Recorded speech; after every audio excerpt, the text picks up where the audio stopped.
Hey yo, what's up guys? Welcome back to another episode of AMsportsBALLERS podcast. I'm Martin and Sigurd, this is Sigurd Grove. Yes sir. And this is the podcast if you want to pay attention to some American football played in Norway, right? Yeah. And right now it's the week, man. It's the championship week. The big week, baby. It's the big week. We get oh boy, we're hyped, man. I'm super hyped. Super hyped. It's gonna be so much fun. So Sigurd, congrats man. Thank you. You're in the Norwegian championship game. I'm in the chip. I like it. Yeah, man. I haven't won it, but I'm in it. It's huge, man, and I'm really proud of you about that. Thank you, man. And Eidsvoll did a good job when they went down to Kristiansand this week. Like I think lads were the favorites. Yeah, definitely on because they won the first meeting. They won 10-9. Yeah. So obviously 1 point difference. Yeah. You were really even teams. We were even, and we also posted some polls around social media to see what who people thought were going to be the favorites, and a lot of people actually believed the Gladiators were going to take away the win. On my poll, I think Eidsvoll was the favorite. I had a poll on who they thought was going to be in the championship. On your Instagram. Norske Ballere. Yeah, Norske Ballere. And a lot of people actually thought it was going to be Gladiators and Oslo Vikings. Well, they got one of them right. So, but yeah.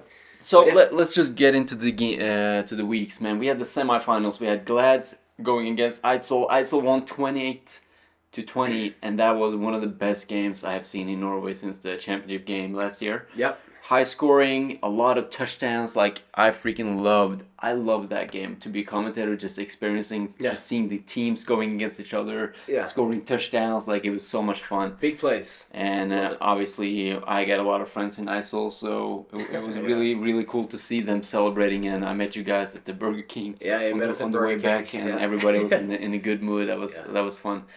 And then going back to the other semifinal, where Oslo Vikings were the top dog, obviously going against Lillestrøm Starfighters. But oh boy, 28-6 they won. Crazy. But it was 7-6 going into halftime. Yeah, and it was a crazy close game. Way more close than I would ever anticipate that game to be. Now let's say obviously they sat some starters with Vikings. Yeah. So they were not the first string team. They were playing, without Derek Mann played quarterback. Derek Mann played quarterback. They were without the big dog Will Sewell. Yeah, who's definitely as you saw on that game if you watched it. He definitely has a big impact on that team, and it makes a huge difference when he's on the field.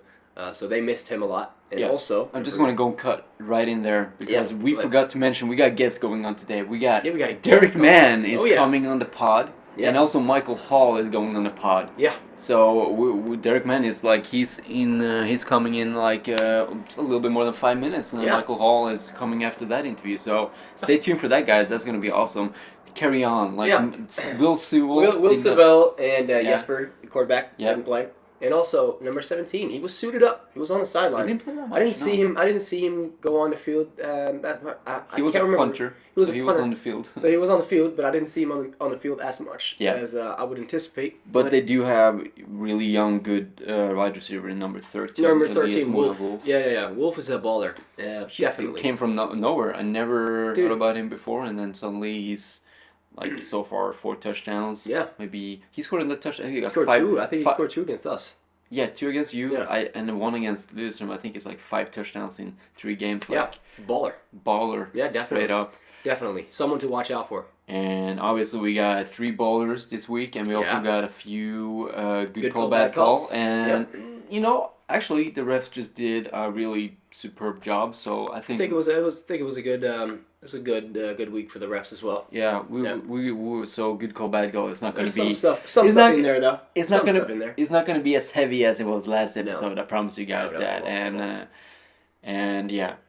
But yeah, I had some flashback from the last episode. People saying that we were a little partial, but hey, that's not the point. The point is to just take a look at the penalties that was a little bit sketchy, and that's what we did. It just happened to be Eidsvoll. Yeah, I actually got a little bit of backlash from that too. Backlash, that's what I was looking for. But what they said was, you don't have to say, we're sorry if we're being partial, or they were like, don't go so hard on it because that's when you become partial. You know what I mean? All right. So I'm like, okay, we'll just say what we say. Fuck it then. Yeah, This time. let's just say what we say. All right. So in the championship game, we got Eidsvoll versus Oslo Vikings, rematch of the championship game last year, Oh, yeah. and that's funny, man. Yeah. And we're gonna ask Derek Mann and Michael Hall some good questions about how it feels going up against each other once again on the biggest stage in Norway. Yeah. And just the info, guys. I don't know if everybody know this because the game got moved. Yeah, it got moved. It's supposed to be on Jordal at Saturday, 1st of July. Yeah. But it got moved to Frogner because Jordal had some problem with their turf. Yeah. They couldn't fill. I think it was the turf fill. I think so. There was no problem with it, so they're gonna have to move that game to Frogner. So once again, it's gonna be also Vikings home field. Yeah. I was looking forward to. I was looking for. Especially, man. Yeah, especially me as a player, I would obviously like a neutral field, but their number one seed, I kind of get it as well. Not just a new field, just a brand new, not just a neutral, but a brand new one. Yeah, so like I've played at Jordal way back when it was the shitty field. I played there also when they got that new field, and then that field it was so clean, and then that field got ripped up. And it sucked. It really sucked. That was the best field in Norway at that really, point. Really good field to play on. Right now, without Ural, I think the best field in Norway would be.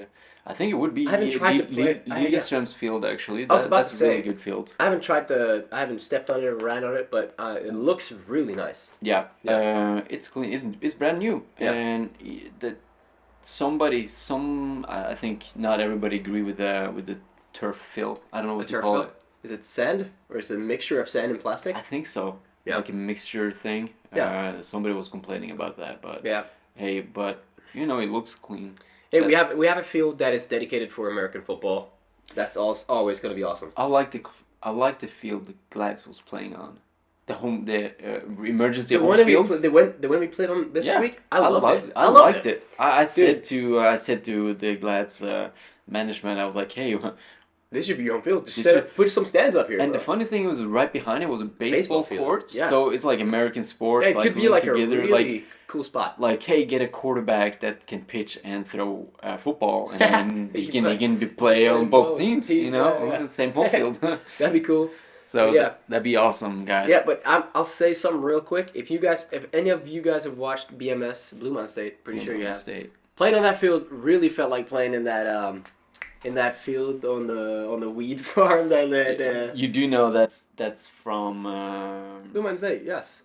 Yeah, but that's the championship game, the replaying championship. Yeah, game. But they're making fun of another movie, a baseball movie. Oh, I didn't Field know that. of Dreams, where they make a field in a cornfield. Dude, I didn't know that. So, but it's the same thing. It was awesome. It was so much fun. Yeah, I really like playing there.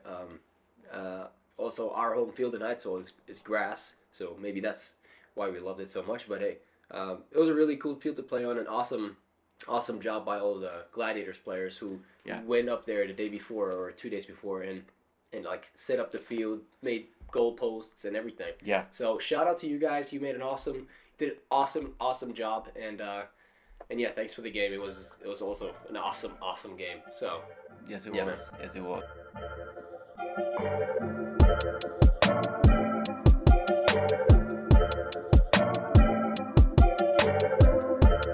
And let me introduce the head coach and emergency quarterback, I'll say, for the Oslo Vikings. There you go.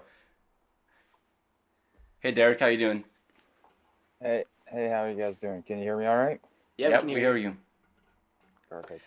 So, Derek, how was it to play last game? Wasn't the plan necessarily all year, but it was a lot of fun to get out there and play some football with the guys. Still got a little bit left in the tank. I'm glad I could get out and have some fun out there, so it was good. Yeah.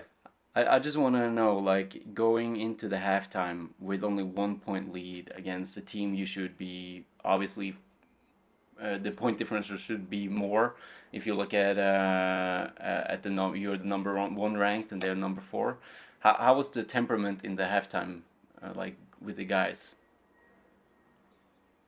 Well, sitting in the offensive locker room, which is one locker room away from the defensive locker room, it was a little more mild than what we were hearing through the walls from the defensive coaches, and it was just a bit of a muffle, but you could hear that some voices were being raised, and in a positive way to try and get the guys fired up, but telling them that I believe that it's kind of not we're not playing up to our expectations and our capabilities.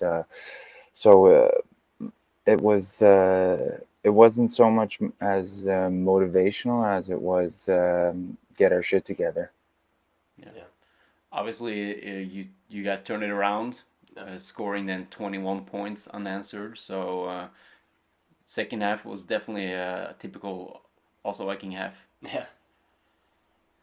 Yeah, it was. We played some better football. I mean, they were still doing some things offensively that were just keeping our defense on the field far longer than we expected, and they were really eating up a lot of clock with running the ball primarily in the entire game. Even if it was designed pass plays, the quarterback would scramble and run. So it really kind of limited what we could do offensively. I mean, we scored on 4 of our 6 drives, which is all right, but still we would like to have the ball a little bit more. But I mean, hats off to them. They played their heart out there, Lillestrøm. They played a really good physical, well planned game. So it was good to have that game going into the finals. Yeah, I think we should give Lillestrøm some credit for really going into the game with a game plan and doing something really good, at least the first half, and really showing that they can play in the same league as also Vikings and Eidsvoll and such. For sure. And, yeah, even in the second half, I mean, and after the game, I said to myself, this is good for Norwegian football in general. Yeah. That we saw this and what they're capable of, and so that was a positive, even though there was a lot of negatives on our end. Mm-hmm. You want? Yeah, I just wanted to say it looked really cool to see you guys, or no, see you step in at safety. How was that? How was that? Well, I mean, we're really thin on defense last week going into it for various reasons. Yeah. But it was more so. Uh, I just said it. I want to go in and play and help in any way I can. And who knows if this will be my last football game ever. So I'd rather keep our other guys healthy if we make the finals than have to force someone to play a position they're not comfortable with or whatever it may be. So it was more so for enjoyment for me, and also a little bit of just let me play some football. Yeah. Well, It wasn't my decision. I had to ask the defensive coordinator. Oh yeah. Well, I didn't just say hold my beer. I'm going in. You got a fumble recovery, if I'm not mistaken, right? I did, but that kind of fell into my lap. Yeah, but it was cool. But I have another question for you. So from last year, you guys played Eidsvoll in the championship, and you in overtime you guys didn't get the win. But what do you think is the main difference from you guys coming into this game this year? I mean, every year the team's different. Every year the league's different. The difference is we're not the defending champions. We have a little bit something more to play for. Not to say that defending your crown is that much different than trying to win a championship, but at the same time it is. I mean, thing with us last year, I think we had some new guys or some guys that got a bit complacent and they felt it was good enough that we'll just win because we have OV on the side of our helmet and not play the full game. So I've been trying to drill that through the guys. Hopefully we didn't empty the tank the last time we played Eidsvoll in Eidsvoll and get all that revenge out of our system, because I told the guys after the game this is just one step of the way, because we're going to see them again, and hopefully we can have a performance like this. And I know you played for them, Sigurd, and I know that you guys will be coming to play. So I'm looking forward to that. Yeah, it's gonna be a great game. I'm looking forward to it too. Yeah. How do you game plan to avoid Sigurd all game? I don't think they really do, but they don't really have to. I'm not that fast with that fat ass brace on. Yeah, I mean, really, I try and have the philosophy as the defense has the game plan for us. We don't have to game plan for anybody. Um, in a perfect world, that's how I want it, but obviously that's not the case all the time. Um, Maybe that's arrogance on my part on game planning that way, but Or maybe confidence.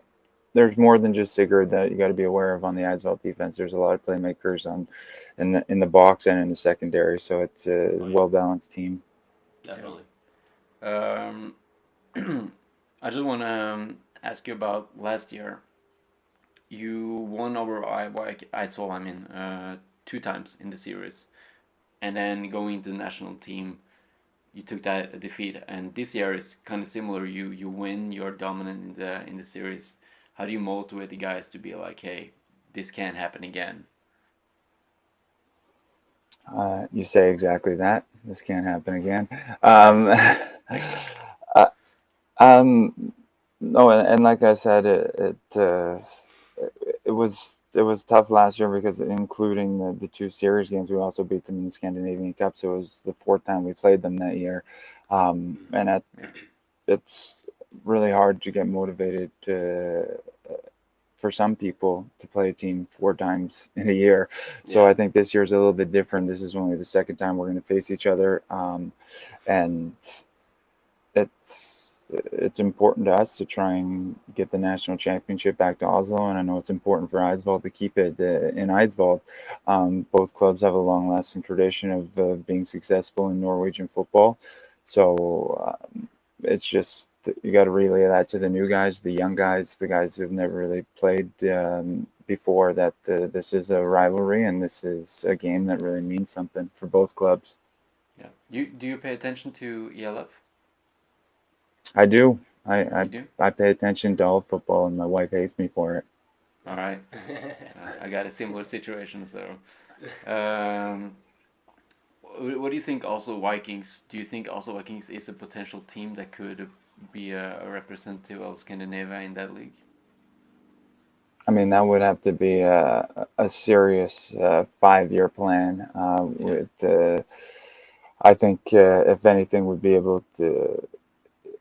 If Norway would be able to facilitate that, it would have to be really thinking outside the box, and it wouldn't just be one organization that would have to do it on their own, just due to the resources and what it means to facilitate an ELF team. I know it's probably 10 times the budget we operate at right now, and I think that would be a bit long down the road, but you never know what could happen.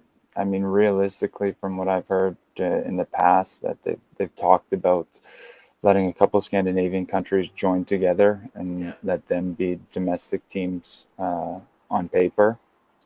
So we'll see. I have a feeling that Stockholm's going to make a push pretty soon. I've also heard that Helsinki might be making a push, but doesn't bode well that they're 1-3 right now in the Finnish league. But I think that the Danish teams are probably further away than Stockholm and Helsinki. Yeah. And I would say Norway's even further. Yeah. Do you think a league as ELF has a positive effect on other smaller leagues in Europe? Because I'm just thinking, like, if you have a dominant league that would attract the best players, the other leagues around that league would kind of get weaker because of it.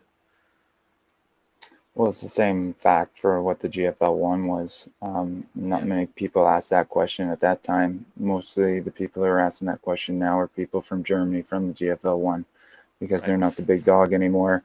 And it's just the trickle-down effect. So obviously it affects the smaller leagues, and at the same time it promotes players who have bigger goals and aspirations to play football on a higher level, to have something to strive for.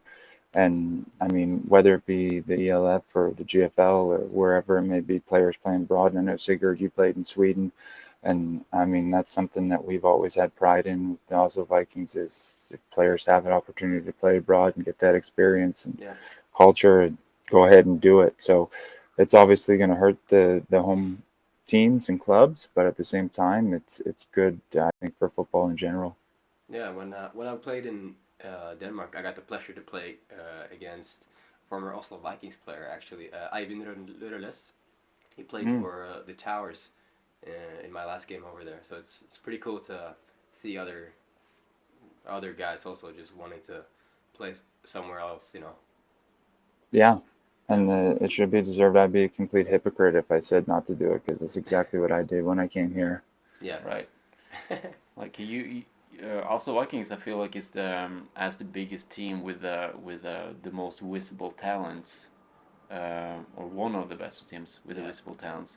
You're like prone to lose players every year. Like this year, you talk about Ivan Rodas. Yeah, but I think that was some years ago. But yeah. Yeah, but this year it was Ribert.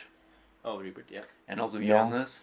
So also Vikings is really prone to lose players, and also you have to do the recruiting to get fill those spots. Yeah. And I feel like you do a really good job of that. Definitely. Yeah, and we also have Linus Bomba. She's playing in the Potsdam Royals in the GFL 1. And Runa Nielsen's playing running back for the Crocodiles in Finland. Yeah. Mm-hmm. And Per's playing in Karlstad also. Yeah. So there's a lot of guys that I wouldn't say they come and they go, but like I said, we promote our guys to do that. So it's always a lot of shoes to fill on any given year. So try and get guys as best as we can to fill those roles. Yeah. We were just talking about like Elias Moran Wolf. Yeah. Like I don't think I ever heard about him before, and this year he just exploded. 5 touchdowns the last 3 games. Yeah, definitely shocked me as an offensive player for Eidsvoll when he played us. You guys played us at Bern. He really showed up and had that hitch that he ran for like 80-yard touchdown. Dude, you got some burns on him, and he can catch the ball. So, baller. Yeah, he just started playing last year. Actually, it was his first year playing football and didn't really get maybe any playing time whatsoever because we didn't have a Division II team last year. Yeah. So I was really glad to keep him around to play because I told him that there's going to be a need at the receiver position and just keep at it and you'll get your chance. And as soon as he did, he showed up to play because with Frederick, I mean, we've been trying to keep him out because he's going to the States. So it hasn't been an injury or anything. It's just want him to have the best future possible playing football. So trying to keep him healthy. Yeah. All right, we're not gonna occupy any more of your time, man. No, this is fun, man. This is fun. Shoot away. You want more? we only agreed to a certain question. So 2 questions. So we're kind of past those 2 questions, but we've been shooting balls for a while now. Yeah, that's all good. Yeah, man. All right, it's really cool that you want to come on here and talk and help, trying to give the sport some more exposure, and it's really awesome. Thank you. No, I really appreciate what you guys are doing, and I've been watching all the episodes and listening, and I think it's something that is going to help the sport grow. And I know guys on the team are like, oh man, I want to be on the 3 ballers this week. I got a ball out. So it's cool to hear and cool to just see as the coach just sit back and. It's only one credential to get there. You got a ball out. You got a ball out. You got a ball out. Exactly. Yeah, exactly. But I think it's awesome that you guys are doing it in English too. I know it's not the mother tongue around here, but it goes a little bit further. And I know we got some international guys on the team that really appreciate it and within the organization here. So I just want to say you guys are doing a great job and keep it up and keep growing the sport. And I think the light you're shining on it is awesome. Yeah. Thank you, man. Thank you. Appreciate that. Appreciate that a lot. And back to you. We want to wish you good luck in the championship game. Maybe not Sigurd as much. But no, I would definitely wish you good luck, and I'm looking forward to meeting you guys. yeah, That's going to be a lot of fun. Yeah, man. definitely. We're looking forward to it. Yeah. All right, so Derek Mann, Derek Mann. ladies and gentlemen, Ladies and gentlemen, thank you. Thank you. Thank you. See you guys. See ya. Right. Right. All right. That was Derek. He Mann. kind enough to join us for a quick chat. Yeah. Appreciate that. Oh, it's always good. Always good to have guests come on here, and something we haven't had the opportunity to do that much this year. But now that we're closing down on the season, and definitely we're going to keep going after the season. Yeah. And we're definitely going to have a lot more guests coming on here, and yeah, it was a really cool little feature there to have Derek, and especially now going into the championship game.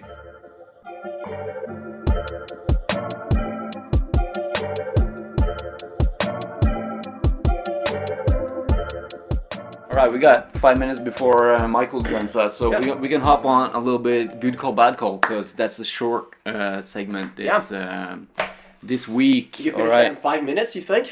We're gonna try at least. Okay, And Michael all can right. wait a little bit. So first one actually is Michael Hall. Yeah. Doing some magic here. First off, let's start off. it's a flag on this play, so let's just All right. start off talking about that. It's a free play, right? And Yeah, you can, it is a flag. It's called for an offsides. yeah, you can see the offensive D tackle Yeah. something in the middle there, clearly over the line of scrimmage as the ball snaps. So it's a free play. Michael scrams up out to the right and recognizes the free play. Yeah. Throws up a go for it ball to Stian, which reaches behind his back. Crazy one-hander. Look at that. Crazy one-hander. Look at that. Like behind his back. Woo. But the thing is, on the stream, you couldn't really see, did the ball hit the Yeah. ground or not. And then obviously it's some confusion. Yeah, Because they were kind of late with showing a touchdown. Yeah, because it was a flag already, so they had to. Flag. And then let's just watch this angle, because you can clearly see it was. Look at this, over the shoulder. Taps it a little bit though. Taps it, But he gets bounces it. off his shoulder, and then grabs it once again. Yeah. And you can clearly see it's inbounds. Oh, yeah. And the ball never touches the ground. So Yeah, great play there by Stian, man. amazing catch, Oh, yeah. man. And heads up by Michael, figuring out and seeing the free play option there. They had a couple of those. Yeah. That's the only one that was completed, though. I think. Yeah, I think so. Yeah. But really, really heads up play, Michael throwing, and a good catch. We wanted to review that because we wanted to review that because it was a penalty and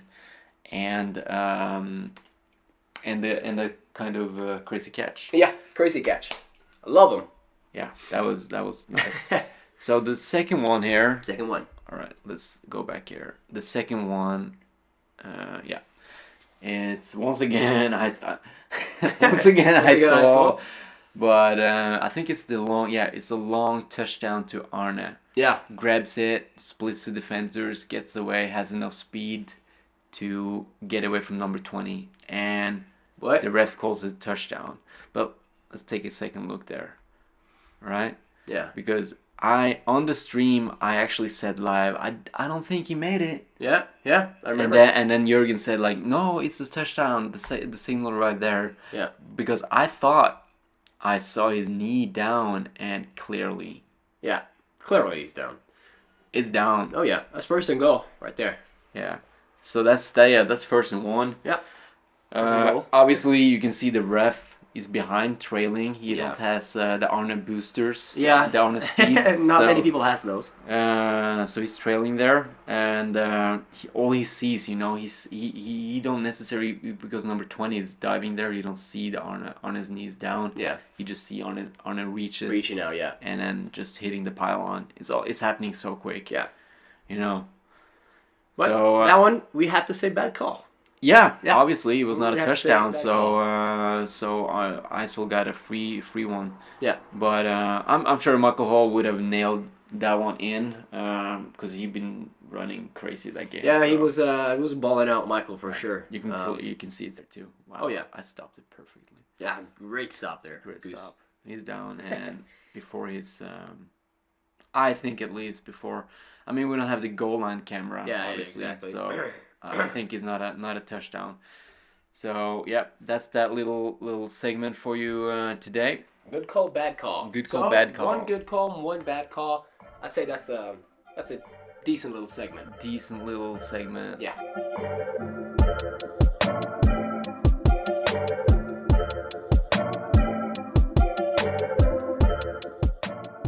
Right now we got the baller of Eidsvoll, the quarterback Michael Hall, good friend of us. Yeah. Second interview. Second, have you been interviewed before? Yeah. Yeah. This time with sound, with audio. With sound. How you doing, we go. Michael? Now we're cooking. I'm doing great, man. How you guys doing? We too, us as well. So Michael, just to start up, congrats to be in the championship game once again. Yeah. Thank you very much. And obviously previous teammate with me, teammate with Sigurd this year. You had a really good game in Kristiansand. Tell us a little bit, taking that quarterback starting position with Wilhelm gone, and just balling out that game.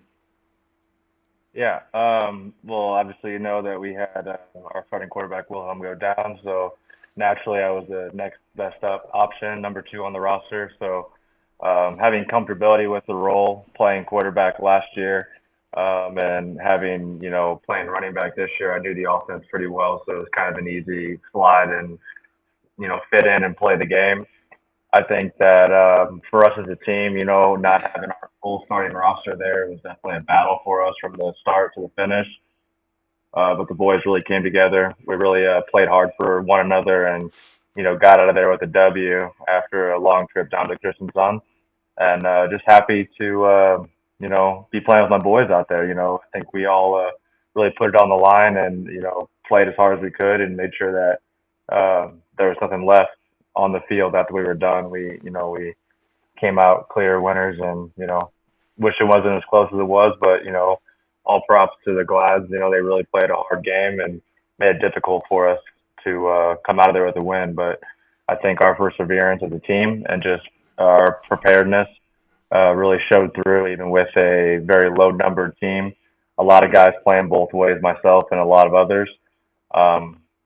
So all credit goes to them for coming together and making that win possible.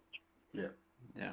And I heard a rumor that Martin when he was about to score down at Glad's 5-yard line, and he actually didn't fumble the ball. He actually pitched it to the defender on purpose just to make it a tight game. Okay. I don't know how you feel. Yeah, I mean, definitely new news to me. Definitely new news to me, but maybe he had a little bit of money on the over and wanted to get those points up. Yeah. Moving on back to the championship game, man. And last year, obviously, you were one of the best player in that last game against Oslo Vikings. How do you feel going against Vikings once again, and once again being that underdog going into this game? I feel like our team's always kind of had that underdog mentality. We thrive on it. We play well with it.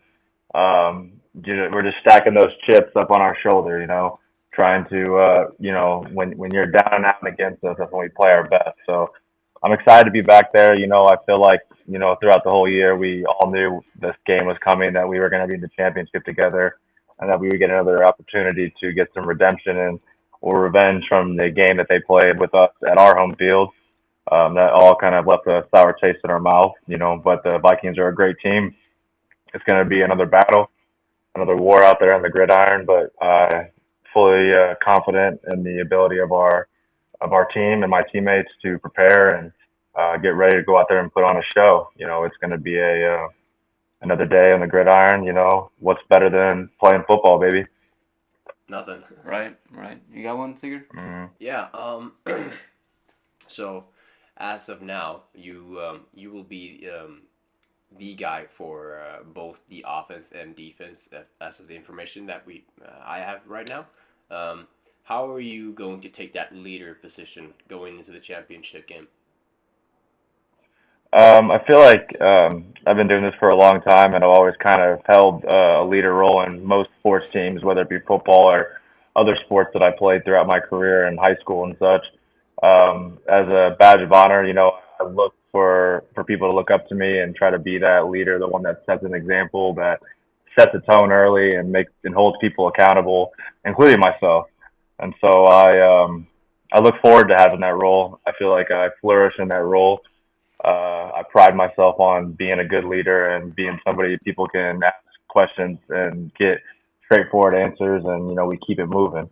And so I'm excited for the opportunity to be in a championship again, and hopefully take this thing back to back and start this dynasty off. But it's been a long road to get here. We've had a lot of tough games and battles, and I feel like that's only just going to be preparing us more for this final championship game for us to don't call it a comeback. We're still the defending champions, so we're going to go out there and we're going to show what we're about.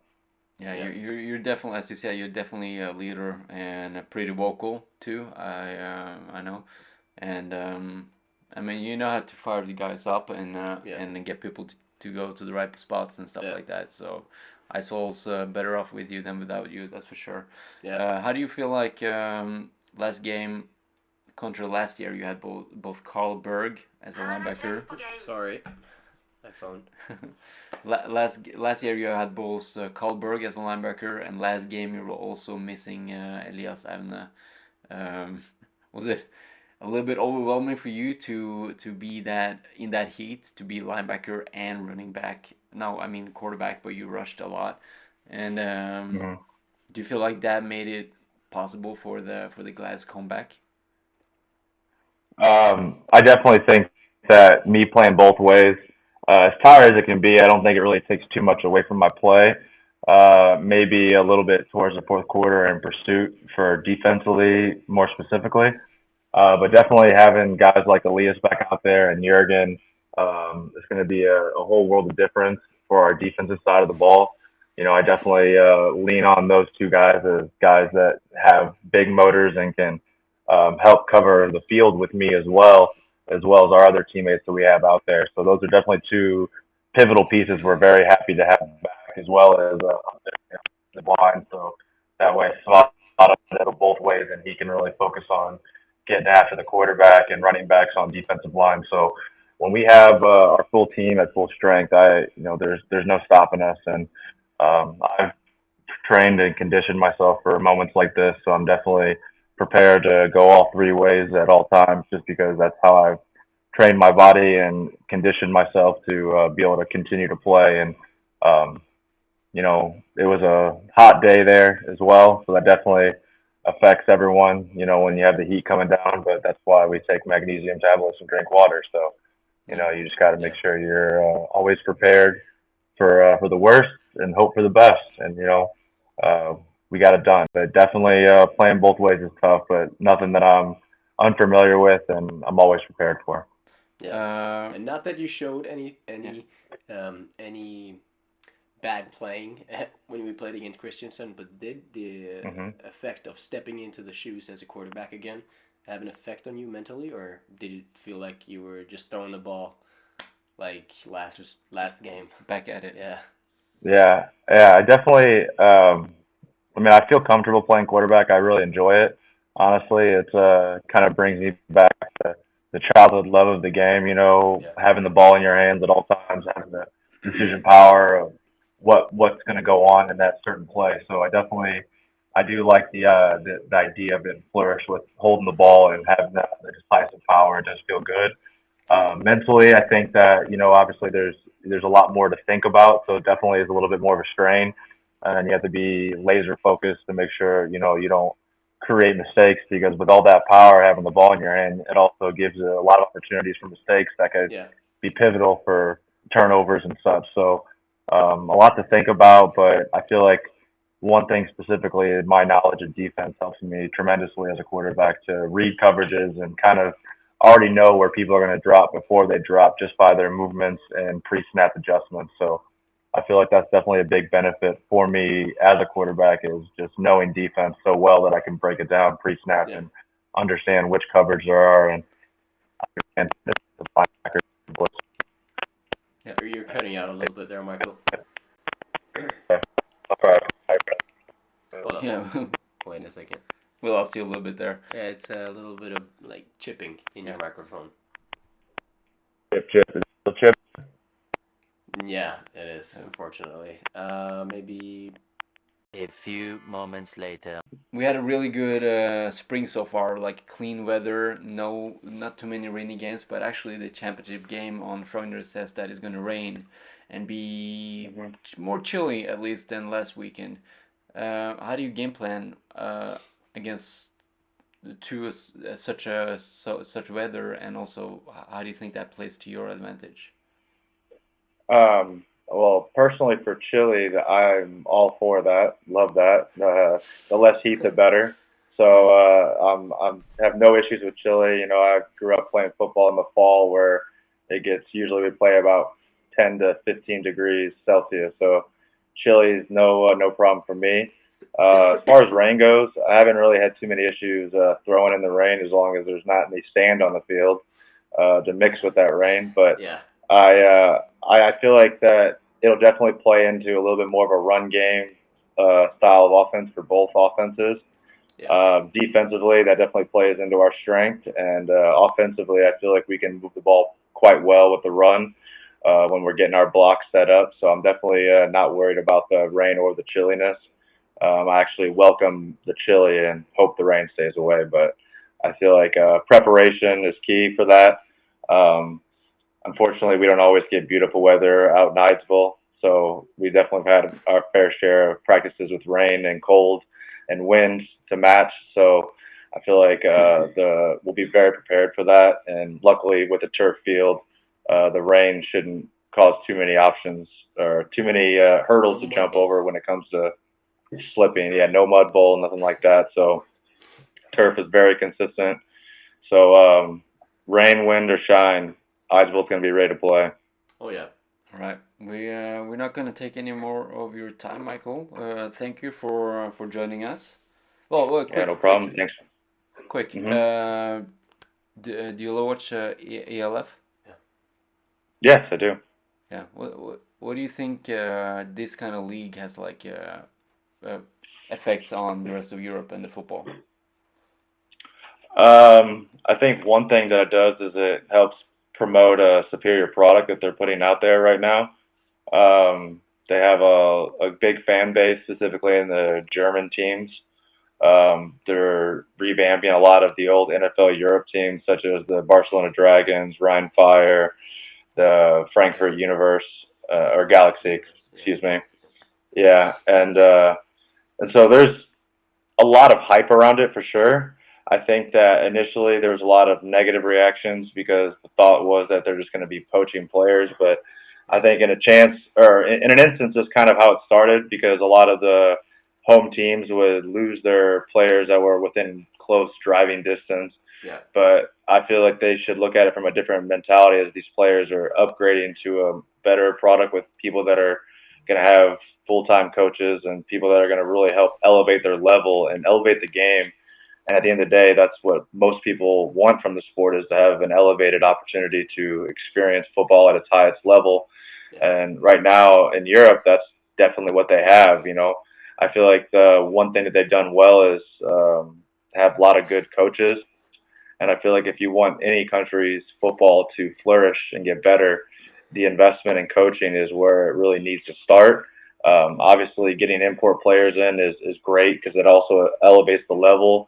And I feel like sometimes teams don't see that as an opportunity to also elevate the coaching because, as most people know that's played in Europe, as an import player, you're not only there to make the team better and score touchdowns and get tackles, but you're also there to coach the guys up and make the people around you better. And so I hope it leads to more interest in the sport overall through Europe, and maybe creates more sponsorship opportunities from companies that can see the use of American football and how it's growing. I love the product. You know, it's I will say that their games are a little expensive to watch every week because the product's not NFL worthy yet, but it's still for European standards. It's definitely the highest that Europe has to offer, and I know it's an exciting opportunity for a lot of those who've had the opportunity to go out there and play. And I think it's kind of cool that they get to travel and, different countries basically get to put up these super teams and compete against each other. And I look to see it only grow even bigger from the past 3 years or 3 seasons they've had, and just see where it goes. And hopefully, financially it can stay profitable and continue to grow new teams and have these, big league with all this notoriety. I think it's a big deal. It's important for the sport to grow. And as you said, this product, the asking price of watching like in the Game Pass, it's pretty high for the product to be there. Yet I could agree with that. And Mike Tomlin, actually a head coach of Steelers, you obviously know that, but he said that he watches the ELF. He watches every type of football, and he compared it to mid-level D3 in America. And I don't know. I don't know the American standards, but what's your thoughts on that? I mean, I think I could definitely agree with that. There's actually been a couple D3 schools for comparison that have traveled to teams to play. One specifically, I remember traveled and played the Innsbruck Raiders, and the Raiders actually beat them. So football in Austria has always been pretty strong, specifically for the two main clubs, the Vienna Vikings and Innsbruck Raiders. But a lot of that, again, kind of back to my further point, is that they've had a lot of good coaches come through there, specifically American coaches that they've brought over, and they live there full time. And the product shows, The rules in Austria are very similar to Norway, where there's only one American on the field at one time. And they flourish because they take the game very seriously. They have good coaching, and they have a culture that really kind of, I guess, surrounds itself around it, where they have good sponsors to allow them to have all these different trips and travels for international football championships, and to really grow the game there. But as far as the level, I think I would definitely compare it to a mid-level D3 school, which is still saying something that's pretty good level for a European club organization, even though they are technically professional, I guess you'd say, as well, because everybody gets paid. But I think that's, how the game is going to grow, is to get more people understanding the sport, more viewership, more sponsors. And that's why I can kind of understand why the price for the Game Pass is so expensive, because they're still in the early stages of a company. So they need to make money and continue to grow the company. And without revenue and money, it's impossible to do that. So it does make sense why they do it, but I just feel like they could have made it a little bit less until their product became a little more superior. Yeah, right. I agree. Thank you for your time, Michael, and thank you for joining us. Yeah, and no problem. Happy to be here. Yeah, and good luck to the next game. Obviously, the championship game. And I'm really looking forward to see you guys in action. That's for sure. It's gonna be fun. Yeah, it's gonna be a great day. I can't wait. Yeah. All right, man. Thank you, Michael. All right. Talk to you later. Peace. Peace. All right, Michael there with a quick turn in, a little bit difficulty with the mic, but we got it. We got it going. We're probably gonna edit that. Yeah.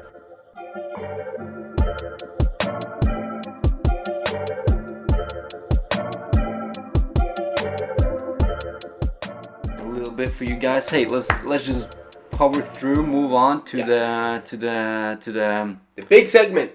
The big one.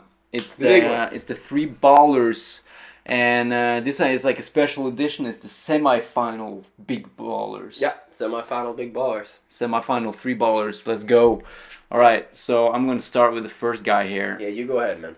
And this guy, we knew he was a baller. He's been a baller previously, and he was a baller again. It's Raymond Myhrer, running back and linebacker for the Glass. I mean, look at that.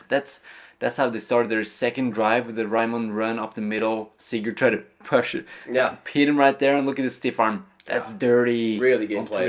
Really good play. And you actually saved the touchdown right there, Sigurd. Yeah. You did not save a touchdown here. Definitely not. Because what happened? Yeah, Raymond, he's shifty. Look at this. Whoop. I still get nightmares.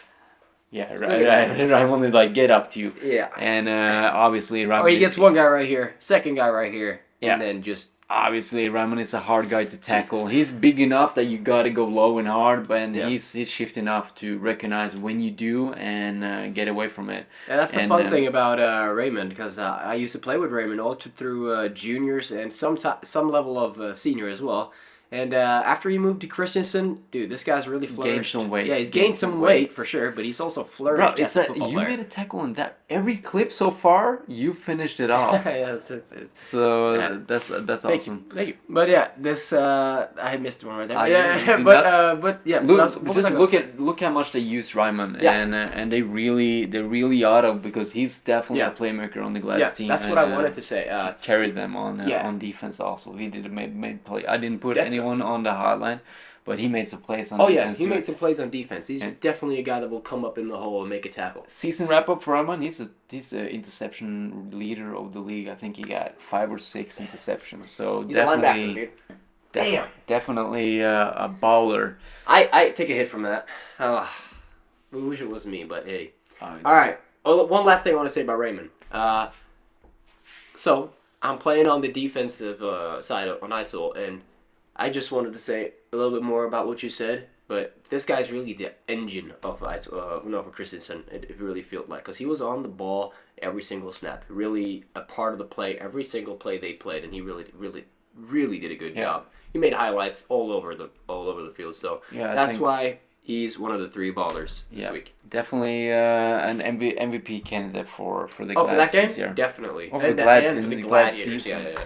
All right, next guy, Sigurd. Yeah, next guy, I got him. So right now we got Michael Hall starting out here in the first defensive drive of the game, or first drive of the game. Yeah, he gets an interception, almost tried to pitch it off there to Sindre, but he wasn't ready for it. And then he steps back on the field at offense right after his interception. And then he makes a lot of good plays on this drive. Really just a perfect drive in an offensive mindset. He got a few passes completed, and he also could scramble, as you can see here. And this, I believe, is where he runs it in for a touchdown. One rushing touchdown that game. And, one rushing touchdown. I think 3 passing. Yeah. And I really told him, too, after the game. I was like, after this play right here, I said, Mike, I haven't seen burners on you like this in 2018. Man, it's crazy. You really shocked me going out there, but honestly, nothing really shocked me about Michael anymore. He's really a baller every single game. So like Raimund, you can see that a hard man to tackle. Oh yeah, for sure. And it really just shows that Michael can play football. Out from at the 40-yard line right there. Yeah. Throwing a pass to Stian. Makes it, obviously, a great catch and great job by Stian, but a bullet pass there. Another catch there by Stian, which is, I'm pretty sure that ball was intended for Arne, but Stian just went up and got it. Stian was a candidate for be a bowler this week. Yeah, he was a candidate. And then the touchdown pass here, beautiful pass to Thor, which is just a great little throw by Michael there. Only the guy that could catch that was Thor. It's a great ball. Really nice pass on the touchdown there. Oh yeah. So I'm definitely looking forward to having Michael as our quarterback for my team the rest of this season. And obviously, as you can see, this guy could ball. And yeah, Mike, good job. You're number 2, baby. I'll do my camera. All right. So the last guy here was a guy who lost, but he carried his team for sure. It's Colin Grant out of Canada, but playing for Lillestrøm Starfighters. Yeah. And he was a big reason to why the Starfighters even had a shot at winning that game at one point. Yeah. He really, from the first drive, he just took command. He had some nice passes. Yeah. He had a passing touchdown. The only one was a passing touchdown. But also he was rushing the ball and doing good at it, keeping drives alive with his feet. Yeah, right there. Look at that really touchdown good, there. Really good eye placement to number 8. and reading the defense there. And what I can say about Colin is that the first few games we saw him, he didn't really impress. But this game, he really showed that he was comfortable in the quarterback position, and he made some good decisions. Also, maybe some few. He kept the ball a little bit too much. I would like to see him pass the ball away in some instances instead of taking the sacks, and also reading and delivering some of the passes. And I would love for him to step in at safety Safety, yeah. Yeah, man. Like that's where I think that's where he started as a safety, and maybe it's the reason why I didn't do it. But I would love for him to do like Michael, and step in as a safety and playing both sides. Like it was a really warm game, so I understand you gotta save your energy. But last game of the season, you're leading. You're not leading, but you're down 6-7 in the second half. I would be like, hey, they're gonna go deep, and they did. They went deep the second half, and just anticipating they're gonna go deep and put Colin at safety and just let him continue to ball out. Anyway, he became a baller this week because of the way he. Yeah, because of the way he balled. It was a tough decision. We sat together right after the game last night and. We're contemplating who we were going to put as our three ballers. Well, definitely Raymond and Mann Michael was a given. And then we had like Arne, he had interception, a long touchdown, he made some plays, and then Stian Skjønbråten, he had a touchdown and some really nice catches, and also we played a little bit defense. Yeah, and then we had some Vikings players as well. Thomas Holt Sundby, he had a really, really good game. Yeah, so it was a tough decision, but not obviously, but we went with Colin because I told you I feel like he did a really good impact on this game, and he really made the biggest difference for he really made a big the difference. Team he played. He really gave Lillestrøm a good shot to win this game, and I got to give him credits for that.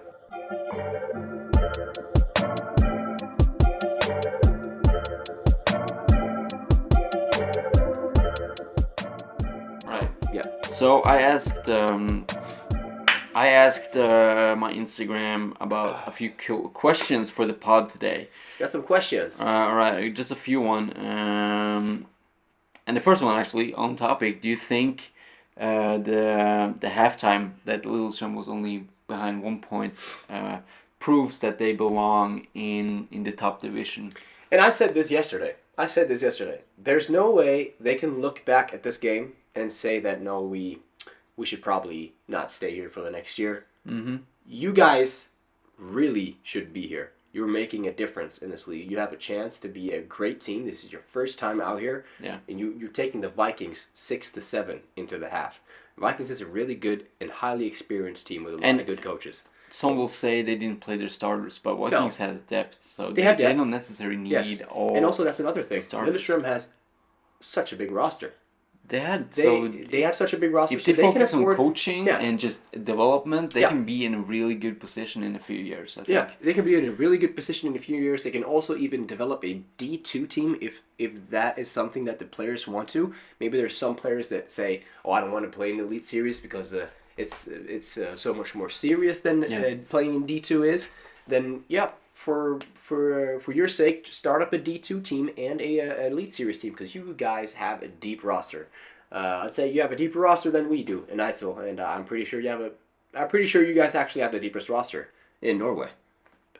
Don't you think? I think they have deep in like personnel or in talent. No, I mean personnel. Personnel. Yes. Yeah, they personnel. have the biggest roster. That's what I'm saying. Yeah. So with that, one of the biggest. With that roster, there's so much to work with. All right. And Next one. I personally hope you guys stay. All right. Yeah. Me too. Yeah. Next one. Do you think a Norwegian national senior team would perform good internationally? My honest opinion? I think with the right players, because usually the national team isn't necessarily the national team. It's just the players who can afford and has the availability. That's how it's been in the juniors, That's how it's been. So I'll say if you get the right players, like the best players, and the right coaches, and a scheme that fits the team, they can be really good. I think we could definitely do damage, but I think with definitely how we haven't had a team for how many years now? 10 years maybe? No, 5 years. Only thing that's been limited in the Norwegian national team for years is that we haven't really had a quality quarterback because we only, for a period of years, brought in quarterbacks from America. Now Michael Hall. National team? Didn't we have? No. I mean in the national team, so nobody developed a good quarterback. But this year we got Wilhelm, we got Jesper Jonsson. I feel like everybody's having a Norwegian quarterback except Glads. They have Vesberg, of course, but I mean has been better focused to develop Norwegian talent in that position. But to the question, my honest opinion is, the first year we would not do a good job. It's somebody might say that I'm harsh, but it's my honest opinion. I know that there's a lot of competition out there, definitely internationally. Yeah, I think I know that Sweden is really good at their national team. I think the roster wouldn't be deep enough. I think you would have the personnel, but if one guy that's really good gets an injury, the next guy isn't necessarily as good. Yeah. Or can fill that spot as good. So I think the first starting string could be really good, but the second depth isn't necessarily that good. No, I agree with you. But to add on to that question, Norway should definitely get a national team. Right? It's the only way to improve, I guess. We should definitely get a national team. I know, I would sure love to try and it will be U17 national team this fall. Yeah, I know, but it's also been U17 or junior national teams for the last years. We haven't had a senior team. I would really love to be on I would love to be on a team as well, but I would love to have a team. The next question is actually really relevant to what we're saying. If you would take one player from each position to be like probably like the top dog, which player would it be?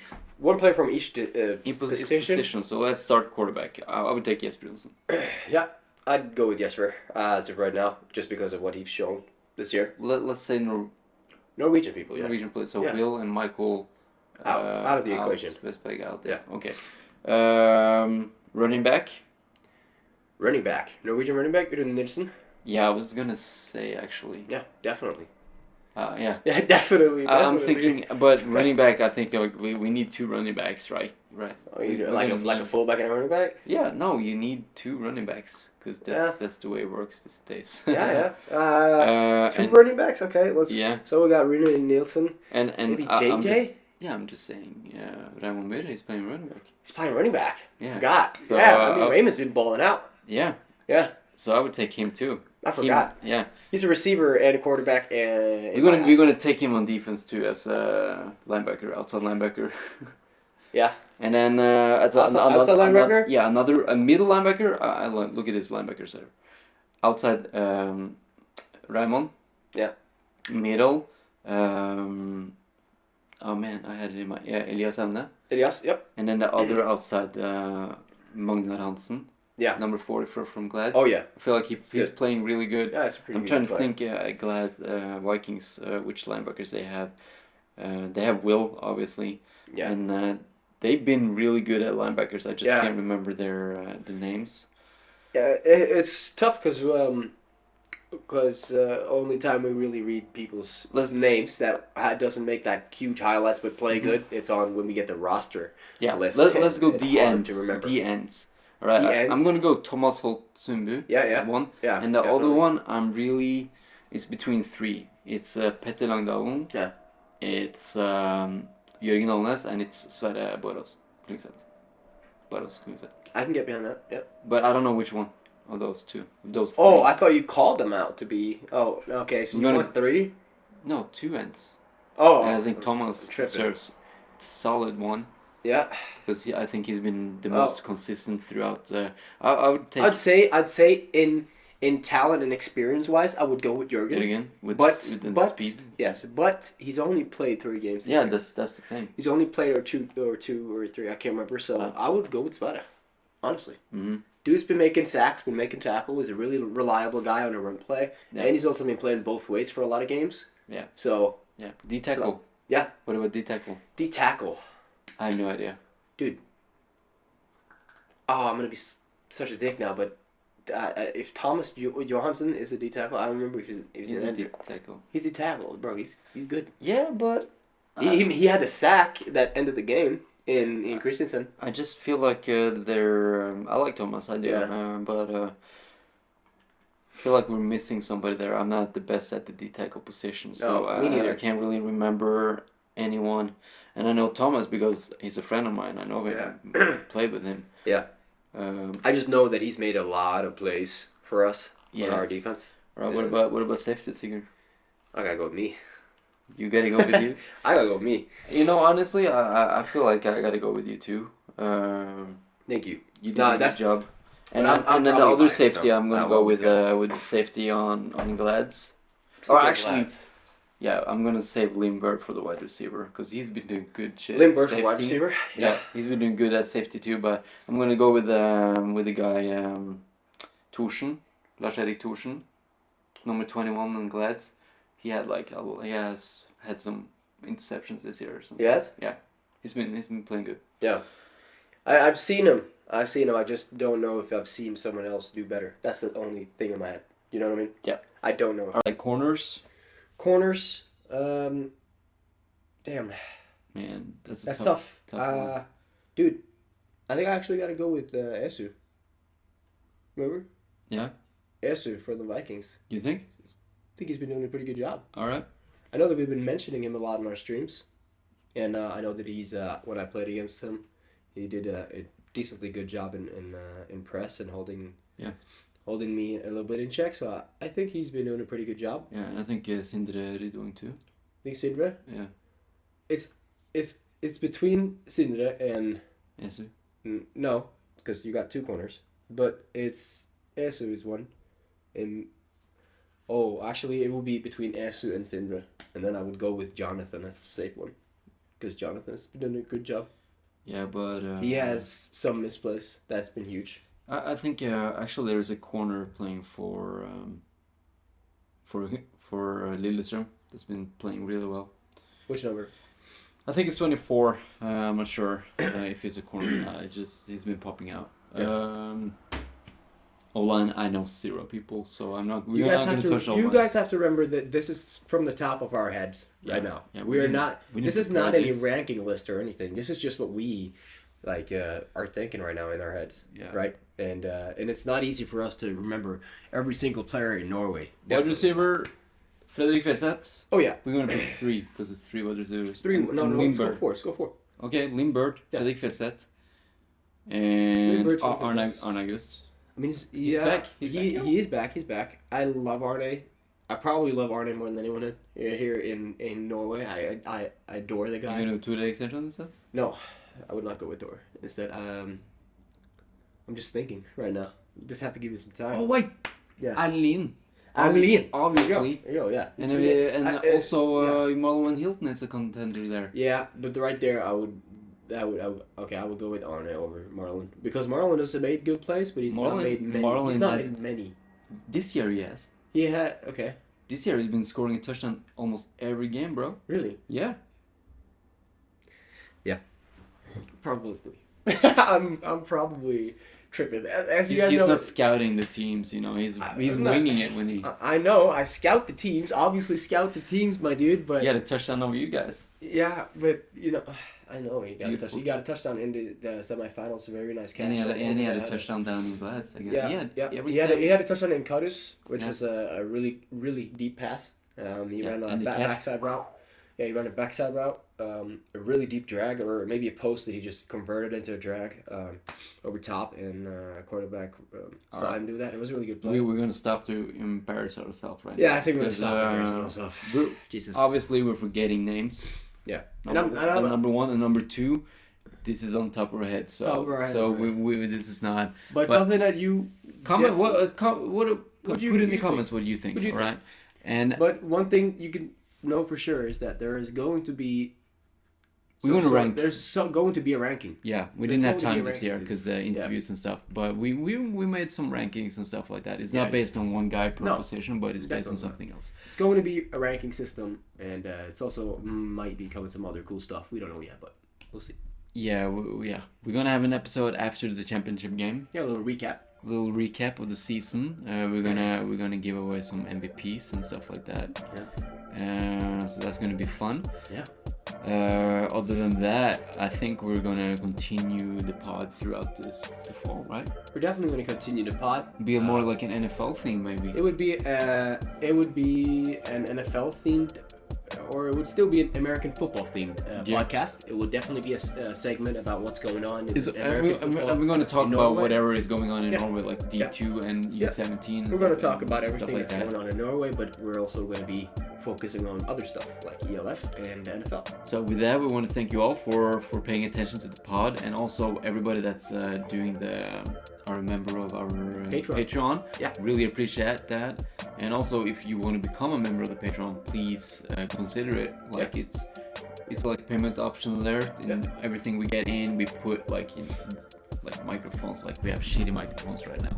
Yeah, stuff like that. We're going to use that money to make a better production. Yeah, our plan is to get a studio, kind of or so we could pay rent for a studio for whenever we want to record. We could have guests come on there and have really cool segments and stuff. Yeah, we want to make something really nice for the league to represent American football in Norway, but we need your help.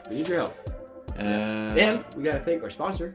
Obviously, Contact Sports has been there since day one. Really appreciate that. And I heard some rumors Ballers 10 might be not, but we knew that. We knew that going in. We knew Ballers 10 would be a limited promo code. That's why we've been like, hey, use it.